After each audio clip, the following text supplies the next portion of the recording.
Ikalabing-dalawang kabanata. Ang talinghaga tungkol sa masasamang magsasaka. Nangaral si Jesus sa mga tao sa pamamagitan ng mga talinghaga. Sinabi niya, may isang taong nagtanim ng ubas sa kanyang bukid. Pinabakuran niya iyon at nagpagawa siya ng pisaan ng ubas. Nagtayo rin siya ng isang bantayang tore. At pagkatapos ay pinaupahan niya ang kanyang ubasan sa mga magsasaka at pumunta siya sa malayong lugar. Nang panahon na ng pamimitas ng ubas, pinapunta niya ang isang alipin sa mga magsasakang umuupa ng kanyang ubasan para kunin ang parte niya. Pero sinunggaban ng mga magsasaka ang alipin at binugbog at pinaalis ng walang dala. Nagsugo ulit ang may-ari ng isa pang alipin, pero ipinahiya nila ito at hinampas sa ulo. Muli pang nagsugo ang may-ari ng isa pang alipin, pero pinatay nila ito. Marami pang isinugo ang may-ari, pero ang iba'y binugbog din, at ang iba'y pinatay. Sa bandang huli, wala na siyang maisugo, kaya isinugo niya ang pinakamamahal niyang anak. Sapagkat iniisip niyang igagalang nila ang kanyang anak. Pero nang makita ng mga magsasaka ang kanyang anak, sinabi nila, narito na ang tagapagmana, hali kayo. Patayin natin siya para mapa sa atin na ang lupang mamanahin niya. Kaya sinunggaban nila ang anak, pinatay at itinapon sa labas ng ubasan. Pagkatapos, nagtanong si Jesus, ano kaya ang gagawin ng may-ari ng ubasan? Tiyak na pupuntahan niya ang mga magsasaka at papatayin.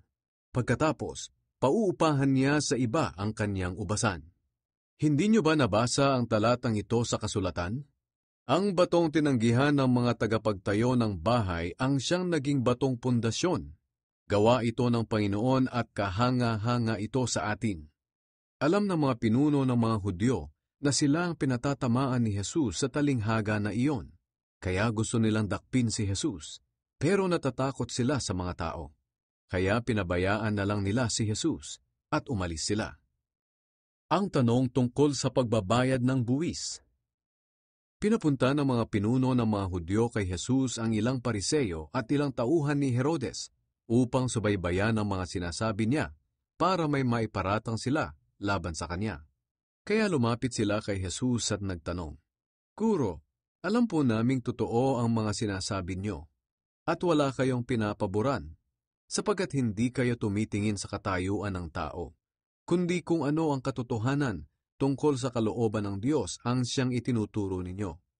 Ngayon, tama po ba na tayong mga Hudyo ay magbayad ng buwis sa emperador ng Roma?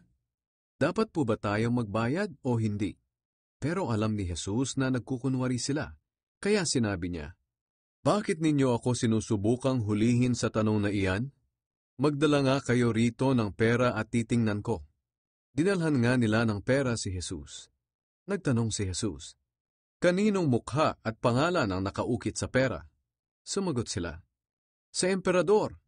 Kaya sinabi ni Jesus sa kanila, ibigay ninyo sa emperador ang para sa emperador, at sa Diyos ang para sa Diyos. Namangha sila sa kanyang sagot. Ang tanong tungkol sa muling pagkabuhay.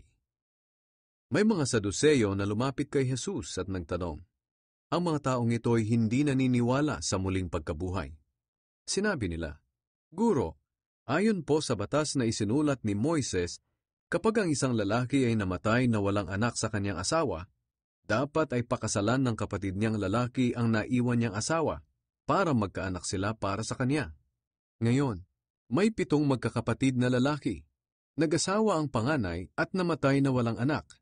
Kaya ang byuda ay napangasawa ng ikalawang kapatid, pero namatay din siya nang wala silang anak. Ganoon din ang nangyari sa ikatlo, hanggang sa ikapitong kapatid. Namatay silang lahat ng walang anak sa babae. At sa huli, namatay din ang babae. Ngayon, sa araw ng muling pagkabuhay ng mga patay, sino po sa 7 ang magiging asawa ng babaeng iyon dahil napangasawa niya silang lahat? Sumagot si Jesus, maling-mali kayo, dahil hindi ninyo nauunawaan ang kasulatan at ang kapangyarihan ng Diyos. Sapagkat sa muling pagkabuhay ay wala ng pag-aasawa. Magiging tulad sila ng mga anghel sa langit. Tungkol naman sa muling pagkabuhay, hindi nyo ba nabasa ang isinulat ni Moises? Noong naroon siya sa mga nagliliyab na mababang punong kahoy, sinabi sa kaniya ng Diyos, "Ako ang Diyos nila Abraham, Isaac at Jacob." Hindi siya Diyos ng mga patay, kundi ng mga buhay. Kaya maling-mali kayo. Ang pinakamahalagang utos. May isang tagapagturo ng kautusan doon na nakikinig ng pagtatalo nila. Napakinggan niyang mahusay ang sagot ni Jesus, kaya lumapit siya at nagtanong din, "Ano po ba ang pinakamahalagang utos?" Sumagot si Jesus, "Ito ang pinakamahalagang utos. Pakinggan ninyo mga taga-Israel, ang Panginoon na ating Diyos ang natatanging Panginoon. Kaya mahalin mo ang Panginoon mong Diyos ng buong puso, ng buong kaluluwa, ng buong pag-iisip, at ng buong lakas. At ang pangalawa ay ito, mahalin mo ang iyong kapwa tulad ng pagmamahal mo sa iyong sarili. Wala nang ibang utos na higit pang mahalaga kaysa sa dalawang ito."